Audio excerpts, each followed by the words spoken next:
Josh Hawley's written, he says that we can become a majority party, a true majority party, if we become the party of the working class. That's kind of the big goal here, right? We're the working class party, and they did. Trump did very, very well. Best Republican election result since 2004, George Bush. So that's what they see. We can make inroads, multiracial coalition we can build if we really support blue-collar union voters. So this is them pursuing that. What I'm curious about, though, is how this plays out, because Republicans for so long have been more associated with big business, the Chamber of Commerce, whatever. So maybe they can find a happy mesh here between those two things. Welcome to Reporter's Notebook, where we talk to the Washington Examiner's top journalists about the stories breaking on their beats.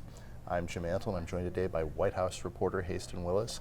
Haisten, we've seen some sort of mixed signals from the incoming Trump administration about labor unions. We've got some picks who seem likely to fight with the unions within their jurisdiction, and then we've got a pretty pro-labor union labor secretary nominee. Walk us through that dynamic a little bit. Yeah, absolutely. I'm really interested in seeing how this goes, because Trump has really been, in some ways, a pro-union, pro-blue-collar, pro-manufacturing, pro-labor candidate all the way back to 2016. That's traditionally the Democratic territory. So to your point, he's won now. He got a lot of blue-collar support, and he is rewarding them with some of his cabinet picks, but not all of them. I had just written earlier in the week a story about his pick for Education Secretary, Linda McMahon, and my headline was something to the effect of she's going to do battle with the teachers' union, which is, I think is right.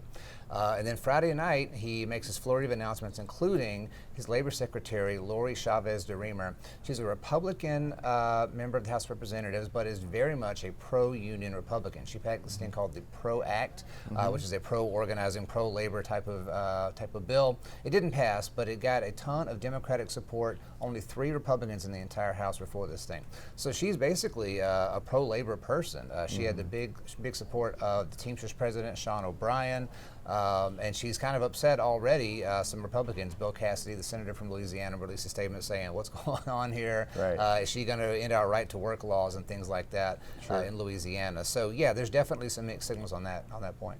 And yet, she's also one of the rare nominees that a lot of Democratic senators have already come out and said that they're supportive of. Yeah, it's honestly possible she gets more confirmation votes from Senate Democrats than from Senate Republicans. When the rumor started coming up that she might be the pick, Randy Weingarten, the president of the American Federation of Teachers, sent a tweet that was basically kind of supportive of her, and that's just not something you're used to seeing, as Randy Weingarten, very much a conservative punching bag in a lot of contexts, saying nice things about a Trump pick for labor secretary. So yeah, this is really going to be a different type of look in this position from a Republican administration.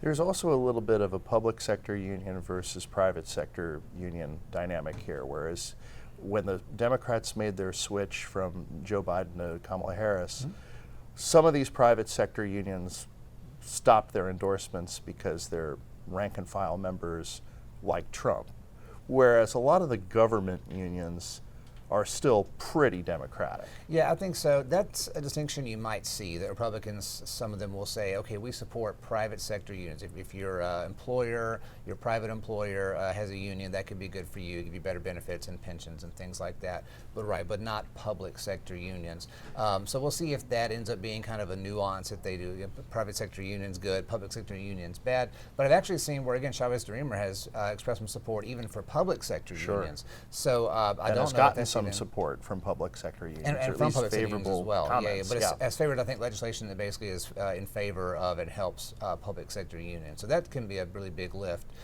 to get Republicans to back that. And of course, obviously, Trump won pretty big with working class voters when he was elected in 2016. This is maybe a different strategy now that he's won again with working class voters, more diverse group of working class voters perhaps than in 2016. So it could be a strategic shift on his part. Yeah, I think so. I mean, that's the whole idea. And there's other people who are big on this. J.D. Vance, the vice president-elect, is big on this stuff. Senator from Missouri, Josh Hawley, is another one who is into this stuff. Josh Hawley, populists. One of the more populous, yeah. Josh Hawley's written, he says that we can become a majority party, a true majority party, if we become the party of the working class. That's kind of the big goal here, right? We're the working class party. And they did. Trump did very, very well. Best Republican election result since 2004, George Bush. So that's what they see. We can make inroads, multiracial coalition we can build if we really support blue-collar union voters. So this is them pursuing that. What I'm curious about, though, is how this plays out, because Republicans for so long have been more associated with big business, the Chamber of Commerce, whatever. So maybe they can find a happy mesh here between those two things. I just don't know. Workers and businesses of the world unite. We will see. Thank you, Haisten. You can read Haisten and the rest of our political team's coverage at washingtonexaminer.com.